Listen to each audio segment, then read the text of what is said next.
Aktor Amar Zoni masih ditahan di Lapas Nusa Kambangan, Cilacap, Jawa Tengah, setelah diduga terjerat kasus narkoba yang keempat kalinya.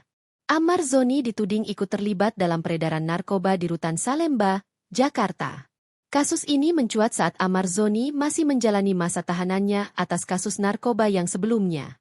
Padahal mantan suami Irish Bella itu telah dijadwalkan akan bebas pada Januari 2026 mendatang. Kekasih Amar Zoni, Dr. Camelia terus bersuara mengenai kasus yang menjerat sang aktor. Wanita yang dikenal sebagai dokter gigi itu bahkan meyakini Amar dijebak dalam kasus ini lantaran mengaku mengetahui kejadian yang sebenarnya. Camelia kini pun merasa prihatin dan sedih ketika mengetahui kondisi Amar di Nusa Kambangan. Mengingat Nusa Kambangan merupakan penjara paling seram dan memiliki tingkat keamanan tertinggi di Indonesia. Camelia menyoroti ruang tahanan Amar yang sangat sempit. "Aku sedih tahu ruangannya sangat sempit buat tidur," ujar Camelia, dikutip dari YouTube Reben Entertainment, Selasa, 4 November 2025.